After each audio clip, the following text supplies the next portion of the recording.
Now, all of that said, our own Bree Jackson begins our team coverage out in the field today. Bree, you have been covering this story all day long. What are people in the area telling you?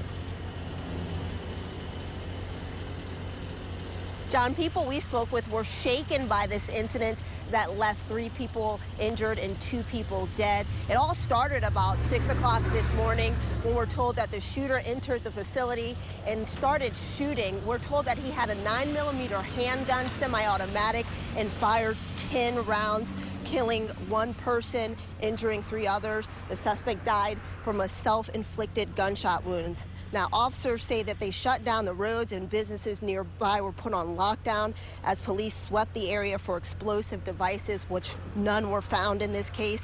We were able to speak with the Freight Car America employee and a woman who works nearby.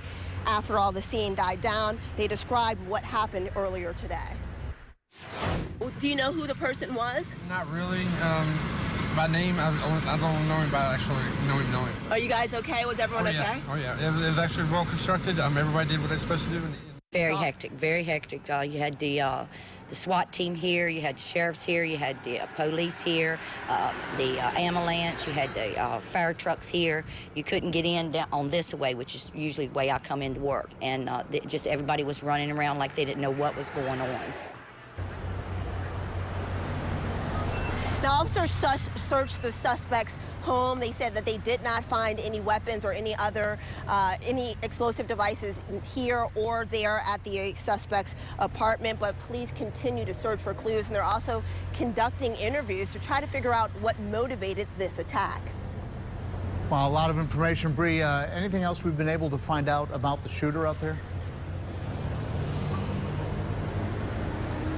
Well, the police chief tells me that the shooter was a refugee from Kenya that came here in 2011. He says that workers tell him that the shooter was a employee here that left in March that was described as a hard worker. So they're still trying to figure out exactly what caused him to return here today and decided to bring the gun here today and shoot people. In Roanoke, Bree Jackson, WSLS 10. Right, thank you, Bree. We're continuing our coverage tonight from the Brandon Manor apartments where Fakade lived. Police searched his apartment earlier today. WSLS 10's Rob Manch spoke with some of his neighbors, and that's where we find him live now. So, Rob, was there any indication something like this might happen? Any bizarre behavior they remember?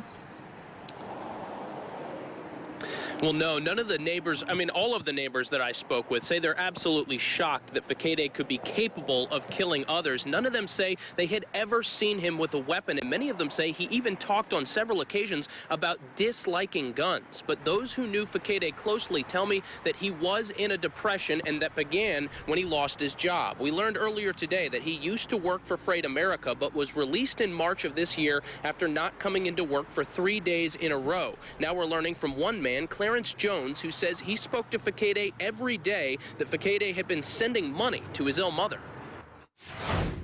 It was, he was telling me then, that it's going to be a struggle now to try to take care of his mother. He didn't really know what may happen to her now, you know what I'm saying? That now that he had no finances coming in, so, I guess after a period of time, everything just built up.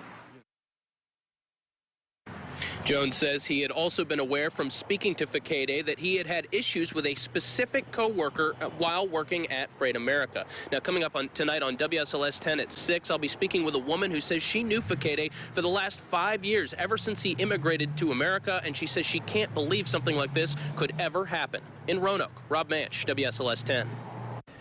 So meanwhile, we're digging a little deeper into the company's background tonight. Freight Car America is the largest North American manufacturer of aluminum-bodied railroad freight cars used to haul coal. The company was established back in 1901, but started its railcar manufacturing facility in Roanoke back in 2005. Freight Car America leases its facility from Norfolk Southern. The company is working to expand its product line to include a variety of freight cars. Meanwhile, the company did release a statement this afternoon expressing the company's condolences to everyone impacted by the shooting. The statement said in part, quote, "We are working closely with federal, state, and local law enforcement to determine what happened and ensure that our employees are safe." Now, the shooting victims were taken to one of the only trauma centers in Southwest Virginia.